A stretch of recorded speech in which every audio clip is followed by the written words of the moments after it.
Good morning, students. I hope you people are well. Today, we are going to start the next topic of human reproduction, which is very important, that is fertilization.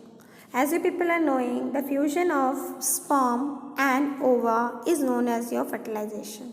Okay, and during the fertilization process, children, they will form the gamete, and when we talk about the fertilization, it is of two types. One is your internal fertilization, another one is your external fertilization.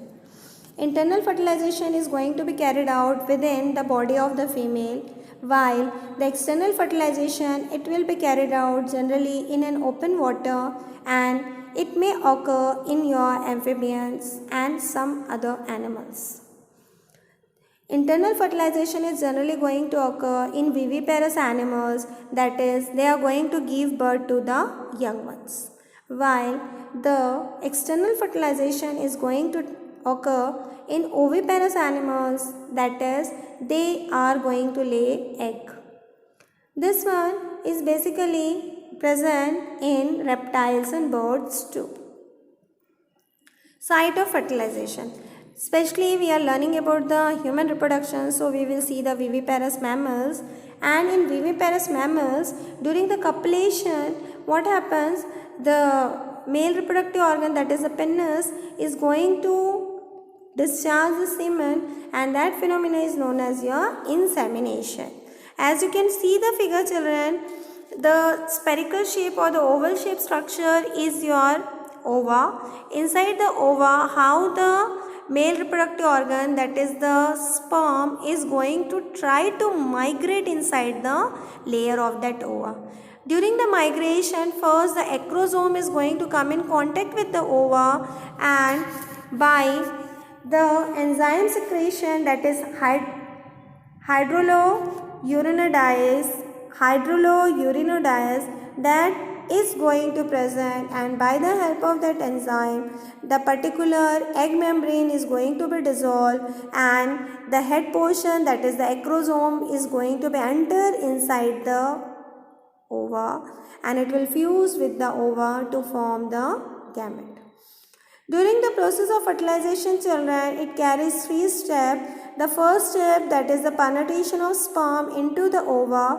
Second one, the ovum, which is going to be active inside the ova, that will be showing the secondary mitotic division, that is one cell will be divided into two, and whatever the final body, as you remember we had learned about the oogenesis, there we had seen that one cell will be healthier than the other, so the healthier one is going to be coupled with the sperm, and after that the third step will be the fusion of the sperm with the eggs.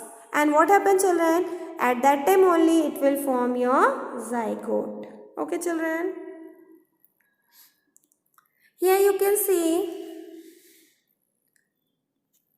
this is the structure of your that particular female reproductive organ. Here how the transplantation is going to take place, that we will see.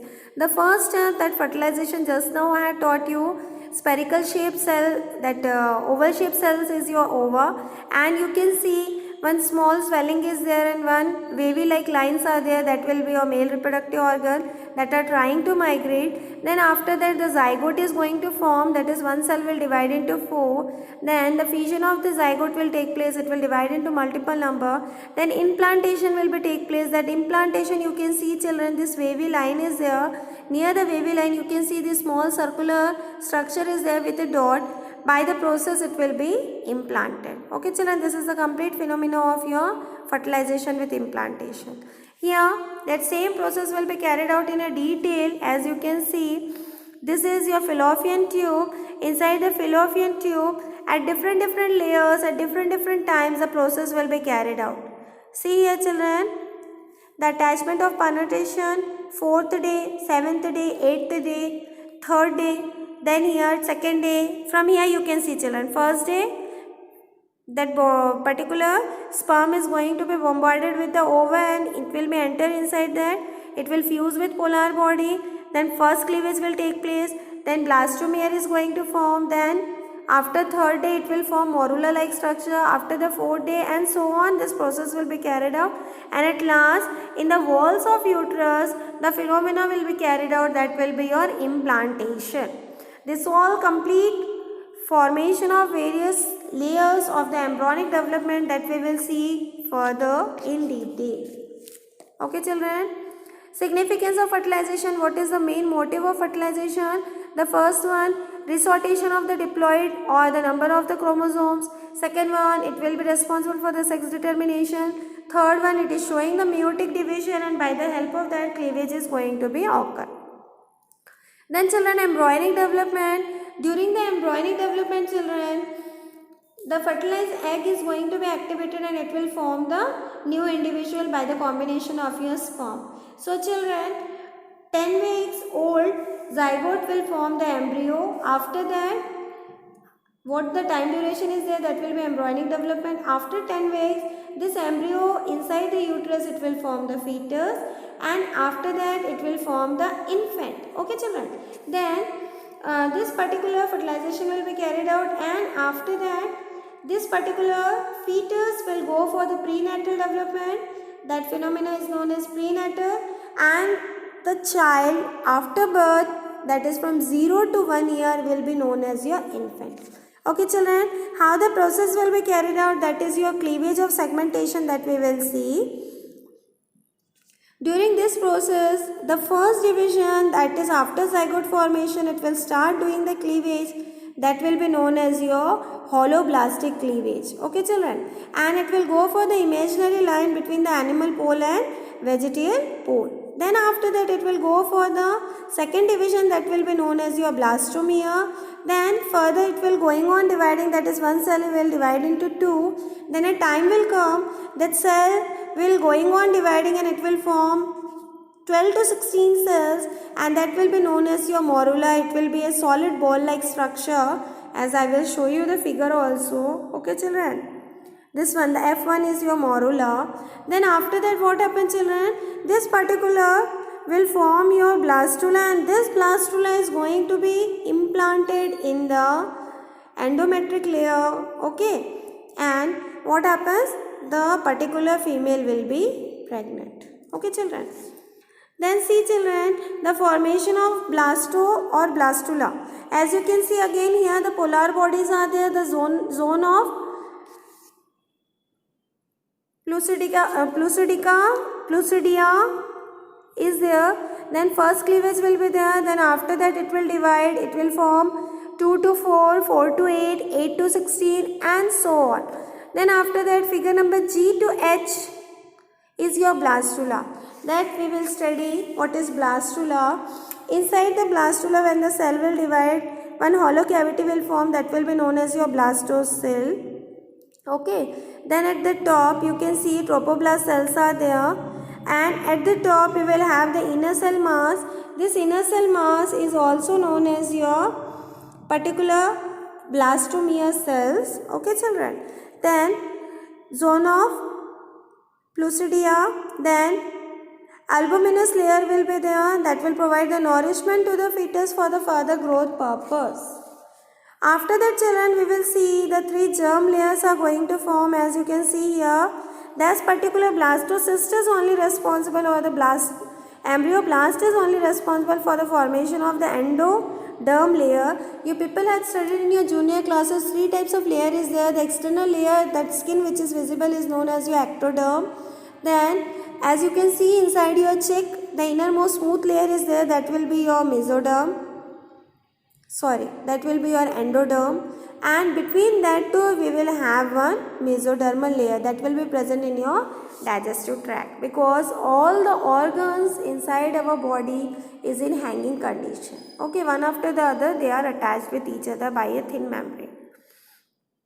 So ectodermal, mesodermal and endodermal, 3 types of layers are there, and they will form different organs of the body. Let us see what are the 3 different organs. Ectodermal layer, that will give rise to nervous system, epidermis, pigmented cells, adrenal medulla, posterior, intermediate lobes of pituitary and pineal glands, cornea. This all are the organs which are going to form by the ectodermal layer. Then after that children, mesodermal layer will be responsible for the kidney, gonads, urinary tract, etc. Then endodermal layer will be responsible for the innermost layer, tongue, liver, stomach, lining of vagina, and so on. Okay children, so these three layers you have to learn very nicely. That is the three germinal layer development you have to learn very thoroughly, very important for the competitive point of view, for the exam point of view. Go through nicely, especially for the competitive purpose. Sometimes it may ask that what is the origin layer of adrenal cortex, or which layer or which germinal layer is responsible for the thyroid formation or parathyroid formation. Then children, what is gastrula formation?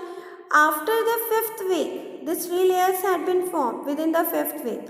After that, organogenesis is going to take place, that is all the organs are going to form, and during the 6th week, it will form the bird-like structure, and at the last stage of the 6th week, the circulatory systems had been developed, hence leg after 7th to 9th week it will develop. Then after that what happens children, the embryo will increase after 3rd month to 3 inches. Skeleton systems are going to be developed during this period only. Hairs are going to be developed, that is the head, body is going to form after the 4th month. Then alimentary canal, bone marrow is going to form after the 5th month. Okay children. Then after the end of the 6th month, the heartbeat is also increased, and after the end of the 9th month, 20 inches of infant is developed approx, and it will be ready to birth. Okay children, this is how the baby is going to be developed inside the fetus that had been shown, that inside the female body. Umbilical cord is the only mode by the help of that it will provide the nourishment to the offspring.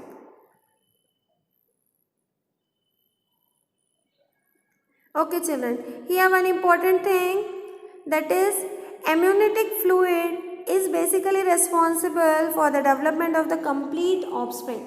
Children, if that fluid is decreased, okay, then what happens, the baby will not get proper nourishment and the baby may have various types of problem. So this fluid is going to be tested by the doctor, that what all nourishment is needed for the proper growth of baby is present or not. See children, this is the fetus. Inside the fetus, how the offspring is developed you can see, and different layers are there, and yolk is there, that is also responsible for the development purpose. Okay. Then function of placenta we will see. This placenta is going to provide various functions. The first one, nutrition will be provided, it will be responsible for the gaseous exchange. Then storage and digestion will be also done by that. Then excretion process will be carried out. Then it will show the barrier that toxic material should not enter inside the offspring. Endocrine functions, that is the hormonal development is also going to take place. Then birth, for the birth purpose, that particular endometric layer and the hormone is going to be developed, that is known as your oxytocin and your relaxin. That two hormone will be responsible for the birth of that offspring, and during that time what happens children, that mother body will become physically very active and she can give birth to the offspring by the normal delivery or by the cesarean. The last important thing is your that particular growth. As you people are knowing, when the child will got birth to the nature, it will show the further growth. That is, we will study in the growth chapter further. Okay children, prepare the notes very well and note all the important points as per your videos and as per your textbook. Okay children, take care. Thank you.